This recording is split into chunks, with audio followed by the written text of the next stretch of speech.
I think, we don't start.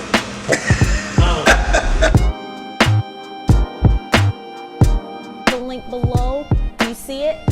Why are you watching me still? You haven't clicked the link yet. Click it. Click it. Click the link right now. I was making good money here doing AV work, and I was living in Tampa, and I had the opportunity to go overseas to work on a postal contract in Afghanistan. Oh, wow. Yeah, see, totally different. Wow. So, and I took it, and I was making good money here, and I was just like, but this is an opportunity. And yes, the money was more, but the money was exciting. But on top of that, I was like, I get to be in another country though. Yeah. Like, let's go see what that's like, because the furthest I've gone was probably like New York. Yeah. I've never been anywhere to the west. I think I got to Texas before. Yeah. So I got to see a little bit of the States, but I was just like, another country, I'm down for that. Yeah, especially Afghanistan. I mean, yeah, that's awesome. So, but those experiences, and then I traveled a little bit, not as much as most contractors did. Like a lot of them will like stay over there, vacation to another country, and then go back to work.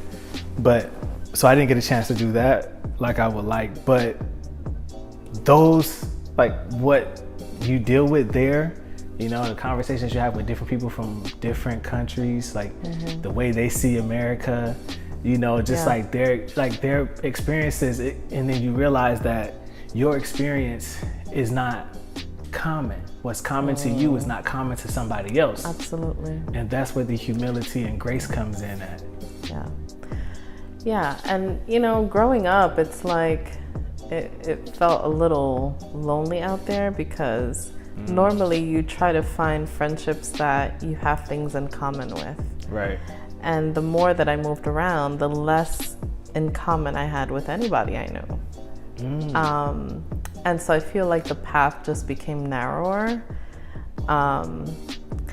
So I think I was naturally like a shy young girl, but I think even as the years went by, I think my experiences kind of made me more to myself as well, just because I couldn't find people that I could relate to.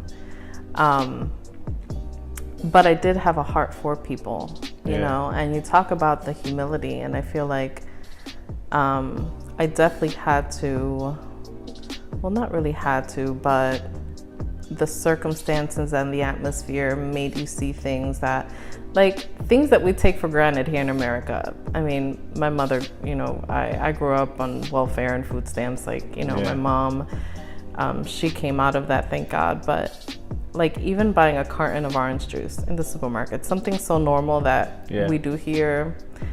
Well, going to Ecuador, it's like, well, now we're gonna go buy the oranges, and you're gonna learn how to make juice. You gotta cut your own oranges, squeeze your own oranges, and not from the electric orange thing. Like, no, you gotta like that manual hand, yeah. And little things like that, it's like realizing, well, everybody doesn't get things the same way that I'm used to getting them. So I learned how to do things, you know, like we're used to shortcuts here. And over there, everything's from scratch. You learn to cook from scratch. You learn to make juice from scratch. Nothing is really artificial. And learning the value of the long route. And the benefits of that.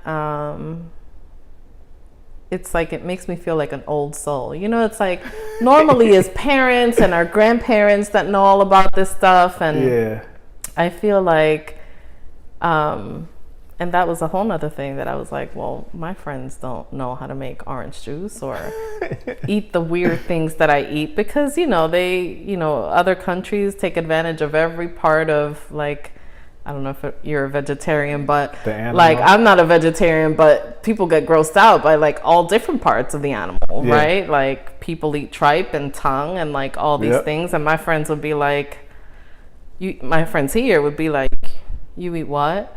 So I'd have to like not say the things that I eat because it would gross them out, and they'd have no regard for like my emotion. Like, so it was like, okay, I'm just gonna have to keep that to me, because otherwise I'll be the weird kid, right? And who wants to be the weird girl who eats all this strange stuff, right? So yeah, definitely had to learn that. It makes you grateful too. Like when I was over there, like, yeah, I was on the military base, but like, you're on a military base, and so you don't have access to the amenities or to the comforts that you've come to know. Even when you were talking about, you saying that you grew up on with food stamps, stuff like that. I grew up on that too, and even those things are a luxury that we take it that we don't appreciate all the time.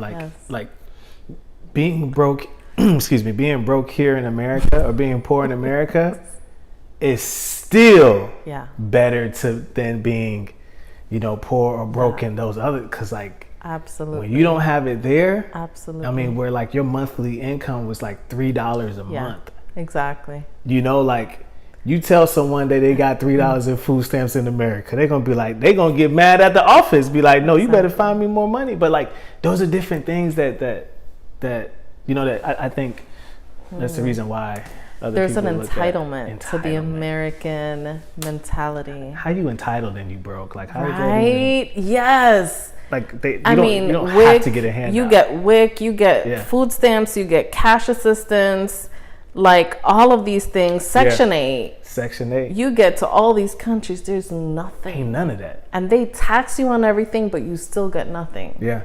So, going to the market and seeing the women selling their vegetables with their malnutrition children next to them, but it's normal life. Wow. Like, that's how they live. That's normal for them. So coming from here, you don't see starving children walk. Well, now, I mean, you've got homeless people in vans and all that, but on a normal basis, you don't see a starving child in the street. Right. It's normal for beggar kids to be walking in the street, and you make friends with most of them, and it's normal for them to beg on the street. They're normal beggars. Like, we see them, you know, right in the corner. Wow. And it's an eye-opener. Yeah. It's an eye-opener. The funny thing is that my parents would send me money from here. So back in that time, the dollarization, they didn't have dollars in Ecuador. They had their own like money. And the value of $1, like $1 over there would be like, I don't know, 5 to 10 times the amount what you could do with $1 here. Wow. So my parents would send me, they'd send me money. So if they send me $100, I was the rich kid on the block. I was rich. Yeah. I was literally like, $100 would last me a really long time. A good while. And then I treat my friends. I was never like the greedy kid, but I was seen as a rich. I didn't feel rich. Yeah. But they saw me as a rich girl. Yeah. It was just a very strange way of growing up. It was very strange. Cause you come back here and you spend $100 there, and it's just like, wow, that was goes to nothing. Yeah. It was like a couple days. Yeah. Maybe. But so I guess doing that segued you into where you are now. So talk a little bit about that. Yeah. I don't know. I guess when I was, it's funny because even them being poor, most of the people in a household have a maid and have a sitter. It's the strangest thing. That's a blessing. A maid and a sitter. Wow. And of course they get paid very little, but I mean, you get a maid and you get a sitter. The help is there. Yeah. And that's probably one of the things that impacted me a lot, because they were, of course, very poor people that would come and serve you. But for some really crazy reason, I would become friends with all the maids. I don't know why. I would talk with them a lot. Mm-hmm.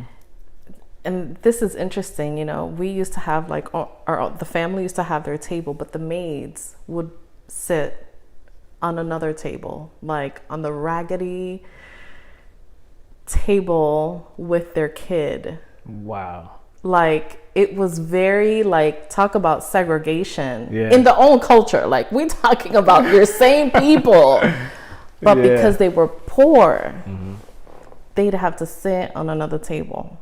Wow. And they're treated very, like they matter less, even though they almost become part of your family, but you're still the maid. Yeah. Right?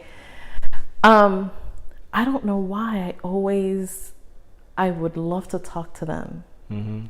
And I remember one of the maids, which she's pretty much like family in the house. But she used to tell me about her life, and she lives like in this little hut, like the ones that you see on TV of poor people. Like, she lived in a hut. And she invited me to her, like, I wanted to go see her house. Wow. I don't know, 13, 14, 15. I used to tell her all the time, I want to see where you live. And there was a humbleness, I guess, about them that my heart just gravitated. Yeah. This humility, this humility that I wanted to know more about. And so I remember the day she took me. Finally, one day she took me. And I may have been, I don't even think anyone else in the household went ever. I don't know. But we went, and she gave me some lunch or dinner or something. Mm-hmm. And I loved her little hut. I felt in love with how she lived. Yeah. Such simplicity, such humbleness that I wanted to be around people. But then I learned, and I was always made fun of for being the one that used to talk to the maids, right? I didn't care, but I did learn something the hard way. My uncle used to tell me, you know, you got to be careful because they steal, because they don't have money. And I didn't quite believe, like, you don't know about that kind of stuff until I did learn the hard way. One of the maids that came in, she started stealing my stuff, and I didn't know until we found it in a little, like, corner. She slept in, like, the boiler, like where the heater was. Mm-hmm. That was her room. And my stuff was in there in her bags. And wow, that was like a huge eye-opener for me. And she was a little older than me. Man. She wasn't that much older. And I don't know, just there was a compassion that I had for people like that, because I knew that they came from broken places. Yep. And I just wanted to know more. And so I'd talk to them, and I'd just hear them, and they'd go through things. And I went through once I got older and I was in college, I went to live at this lady's house. I rented a room. She had a maid. Mm-hmm. And she was treated horribly. The maid was treated horribly. And this lady had a lot of money where I was living. She had it was a mansion in one of the big cities, and I was going to school, and this maid used to cry. Like, this lady would make her cry. She was awful. And my heart would just break. And one day I kept telling her, why are you here? Why don't you leave? Like, her children, she missed her children, and I would stay late with her just talking. And I told her, I'll help you leave. Mm-hmm. And she was like, she was afraid of the woman, the owner of the house, because they were live-in maids. She said, well, I would need someone to hold, because I can't take all of my stuff in one. I said, I'll hold some of it in my closet. Well, I did. I did. And the following morning, she was gone. And the lady of the house, she was livid. She was mad. She was so mad. Wow. And asking, does anybody know where she went? Does anybody know where she went? And of course, I didn't say anything. I went to school that day. And when I came back, the lady was like, I need to speak with you. I found her stuff in your closet. She went through my stuff. Wow. And she told me every word under the sun, how horrible I was and how not loyal I was. Wow. And she threw me out of the house that day. I didn't even have anywhere to go. Wow. And I cried for days because of all of the nasty things this lady told me. I mean, I get it. I made her maid run away. But, you know, I never regretted that. I don't think I've ever like told that story publicly. That's so weird. Let's hear. So yeah, that was one of my just moments that I realized like, this is what I want to do, just help people. So you were counseling even back then. Yeah. That's crazy. So now, what's the faith like over there? Because normally those countries like that, they're more Catholic. Yeah. So where was faith at? Yeah, I grew up in a Catholic background, though we didn't go to church really. I mean, it was like one of those Catholics that like you're called a Catholic, but you know, we're just gonna be at home. Right. We weren't like devout or anything like that. Like you know, it wasn't until like my early teens that I felt like I was 19 and I was there. And I felt like I was on a search. I feel like spiritually I was looking for something. So I'd go to church when it was like empty. That's when I wanted to go. I'd feel I just want to be in the sanctuary where I almost felt like I felt God, but I didn't want like a service. I just wanted to sit there and talk to God on my own. Oh, wow. And I did that. Then I went to a couple like church services. And I felt closer to God, but I didn't really know what all of that meant. I went to Catholic school my whole life from 1st to 12th grade. Oh, so you was in private school. I was in private school. Even in the Bronx, my mother, she didn't care what she had to save in order for me to be in private school. Wow. And I did. And I'm glad, you know, but I never learned about a relationship with God. Like they teach you about God and all of the things that he's done and all of the things that he did 2,000 years ago and how wonderful he was. Yeah. But never once did I hear God can do this for you today, right now. Like this is who he is and how alive he was. So it wasn't until my late 20s that I accepted Christ in my life. A long journey. Yeah. That was a long journey. Yeah. But see, I feel like in my wife Oksana, she says that religion is just like a placeholder until like relationship comes. So I guess like you learning all of that because you still were learning about what he did, but I guess what made it relevant to your life was that relationship. And I think sometimes it's hard to hear that as from a religious, it's hard to hear religion. And that's why it's tough to receive because you don't want to be selfish with it, but it's just like, okay, but how does this relate to my life? Not that it has, like, but it's just like, okay, but it has to kind of, it just doesn't gel. Yeah. I don't know if I can say that for everyone, but I know like for me, when I hear like religious tones or when I hear things about religion, I'm just like, for me, it just doesn't go. Yeah. Relationship though, like, okay, I can dig that. I still struggle with that. With relationship? Well, with the religious aspect of like, even when you want to tell or talk to somebody about God, I try and stay so aware of language. Oh yeah. And not use like the churchy language. I can't stand that. And I try to stay off of it as much as possible. Because I know who I was back in the day, and you give me a church language, I was out. Like, I wouldn't hear you. Like, because you don't understand in the spirit what all that means. So it's just noise to you. Yeah. It's noise, and it's like... Yeah. So, yeah. I've been out, like at the grocery store, or going to the car, whatever like that, and I've had people witness to me. Yeah. It's kind of weird.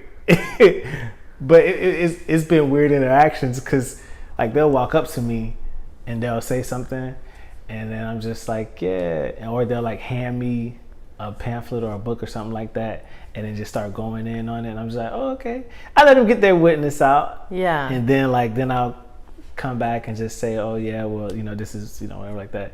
And this is like around the time where I was going for my ministry license. So I was in like deep studies of scripture, but I didn't want to interrupt their flow or anything like that. And it was weird because a lot of times too, it was church pitchy. Like it was like really church pitchy. And I don't want to knock what anyone does, but I just felt like for me, like even when I do talk to people, it's not to pull you to my church. I'm not recruiting to the church. So it was just weird being witnessed to like that. But then it got me on the other side of it. Like because when I really was like first really like getting into my relationship with God, you just excited, you want to go evangelize, so you get a part of these teams, you go evangelize. And it got me on the flip side of it though. And I was like, oh dang, is this what people see about it? Like, is this how they look at it?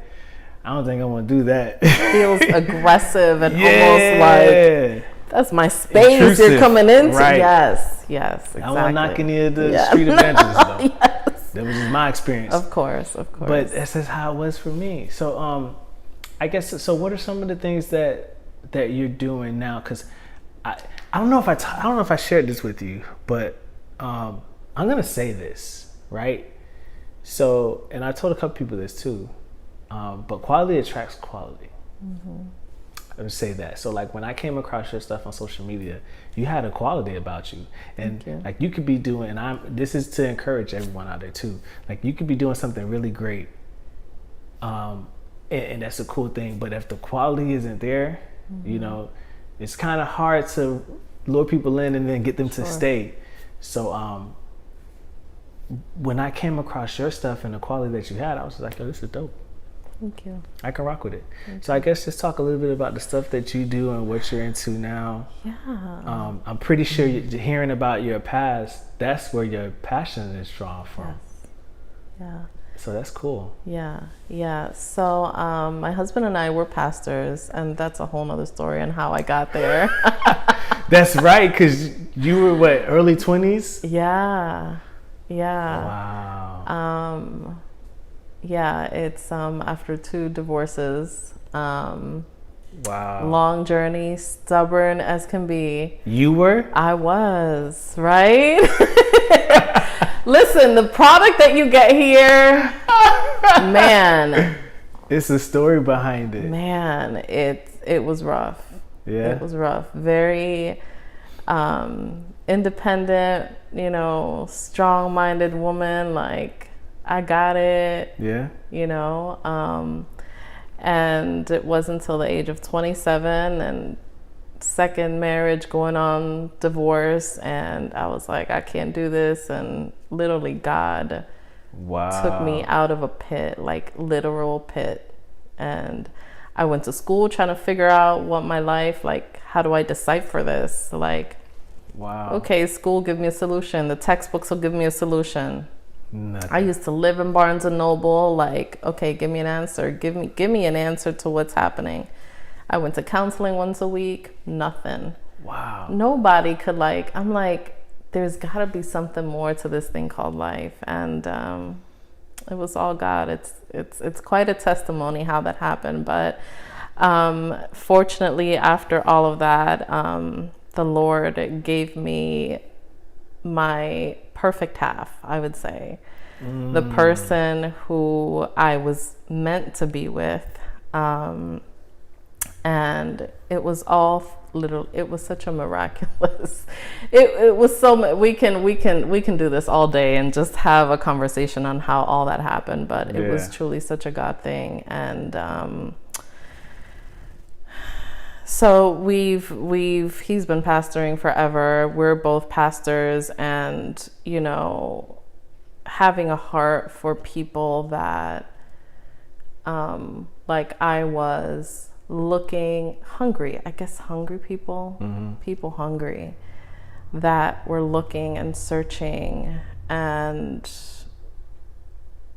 just sharing what a relationship does, like you said earlier, what the relationship with Christ and how that can change your life is a huge thing for me. So God groomed me in the areas of evangelism, not through a school. I didn't go to seminary. I didn't do it. Totally, it's been after my husband, of course. I mean, the Holy Spirit first, and my husband, of course.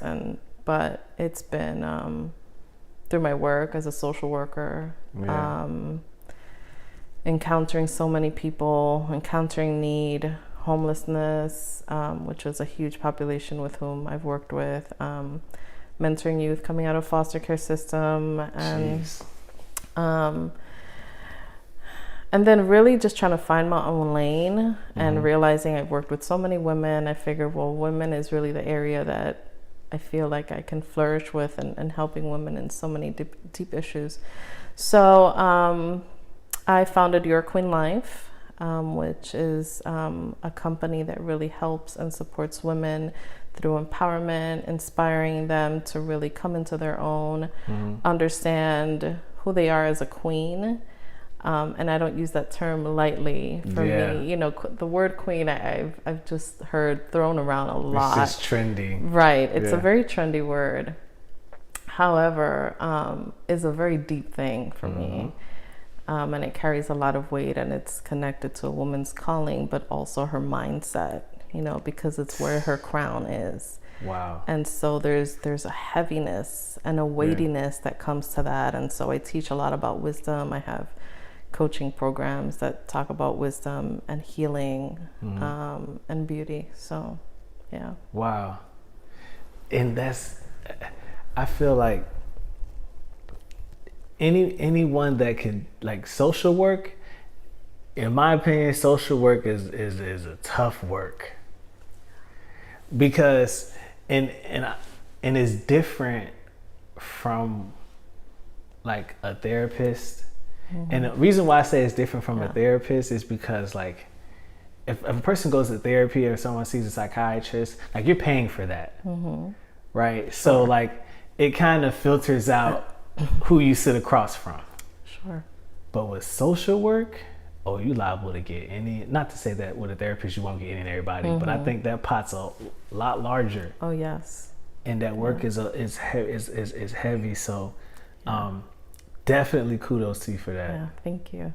And I know off air we spoke about, like, and I wanted to get your take on this too. That's why I didn't go deep into it off air. But we just talked about, because you run a business, and you're also in ministry, right? But what's the name of your church, your ministry? Newly Liberated Creature. Okay. Newly Liberated Creature. And where's that? Is that in? Well, we're virtual right now. We don't have an actual building. Okay. But yeah. So when it comes to, like, being in ministry and then having a business, like, those two things, they go hand in hand. And when I see pastors that, like, are business owners, and they have a church and they're pastors, I'm like, okay, you kind of got a chance. Like, you got a real big chance, because you understand the financial side behind it. And I think sometimes we don't consider the financial side behind it. It's just like, okay, yeah, God's going to provide for it. And I do believe God does provide. but I believe that there's a work that has to be done on the financial side too. So I just wanted to hear, like, what is that like for you, I guess, or like what do you feel about the business side of ministry? Well, there could be a lot to this, but let's say this in a nutshell. There's a part of the giver and there's a part of the receiver. So in church, we have obviously the pastors who are the givers, giver of the word, but also the church building that even when church members aren't there, the lights are running. Yep.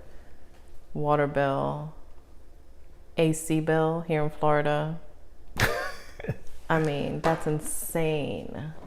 $5,000 a month easy for a small to medium building for the air conditioner. Wow. Huge. And I think as a person that sits on a pew, because that's where I started, I never considered church finance. I mean, you're in a church. It's supposed to be free, right? I mean, you don't pay for God's word, right? Like you're not supposed to pay for any of that. And I don't know, what do you think? It comes out of thin air? Or you have somebody that pays all of the bills kind of magically? I don't know. You really don't think about it. You don't think about it. Yeah. You don't. And, you learn through, and all of this is education. I think pastors really should, train their people and just educate, not even train so much, just educate the people of, like, look, these are our costs. This is what it takes to run a ministry. And it's not being boastful, it's being honest and true, because otherwise when you're passing down the offering plate, then people are gonna like, oh, it's all about money. It's all about you come to the church, you eat it. When you go to a restaurant and you sit down and eat, do you expect a bill? Right. I mean, of course. Yeah. If you go to Red Lobster, you got two people, $50 easy to spend on a Red Lobster meal. Yeah. So it's learning to be conscious, grateful, what you value, you give into. Yep. So it's a lot of education. I think as a minister running a business, it can also be difficult because for a lot of people, you don't become a pastor to become rich. Yeah. It's like social work. Right. Exactly. I mean, my mom used to tell me, you're not going to make any money as a social worker. I used to say, you're probably right. But when you feel called and that's what you love to do, you'll figure it out, right? So it's learning how to balance, learning how to give, and God had to teach me giving from a wisdom standpoint. Even in giving, there's wisdom, and there's, ways that we learn how to give to both the people that we're serving, and just anybody around us. It's really learning all of that. Yeah. And it's not always easy, but really it comes through experience. Yeah. Yeah.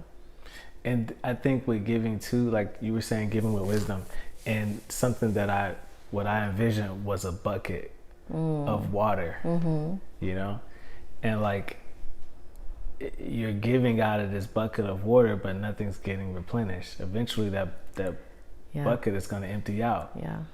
And but here's the reality of that bucket analogy is the only person that has to deal with that empty bucket is the owner of that empty bucket. No one else is gonna have to worry about that or be concerned. And even if they might not be trying to like be rude, but their bucket isn't it. Like they don't have to deal with that. So you kind of got to be even wise in your giving. It's so good you say that, because I often, instead of the bucket, I talk about the well. that we're wells. And my spiritual kids, I don't have natural born kids, but I got a ton of spiritual kids. Yeah. And this has been a recent conversation where, you know, you love to get, I love to give. I'm a giver. I pour out and I give 110% to the person who's on the other side. And I could listen for an hour without saying a word. And sometimes that is what people need. Wow. And, you know, and if you don't train people, you know, honor is one of those laws that I feel like we don't talk much about. And the Bible says, honor your mother and father, because with this, you'll have long life. There's longevity in honoring your parents. And this goes with both natural parents and spiritual parents. So there's a law of honor that God blesses. And when we learn how to manage this and learn how to honor those who honor us, it becomes like a two-way street. And you know, if you're the giver, you're like a well that everyone comes and picks up their bucket and takes from you, you know. And it's true that eventually if there's not a replenishment back in there, somehow the water getting its nurture, the next time that you come and grab water, it can actually get bitter. You may end up picking up bitter water because you didn't know how to honor back.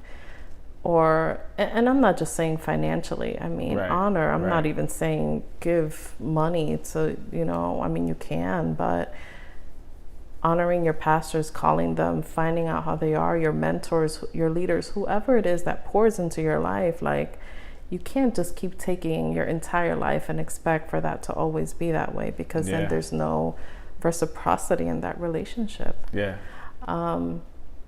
And I feel like that's a huge, it's a huge lesson and something people really need to, you know, think about. If you think about all the pastors that leave their churches on a yearly basis, and you know, I mean, easy to say, well, it's the pastor's fault. That's easy to say. Point the finger, but you know, how were we an active participant in what happened? You know, and it's real. Like that's a huge reality.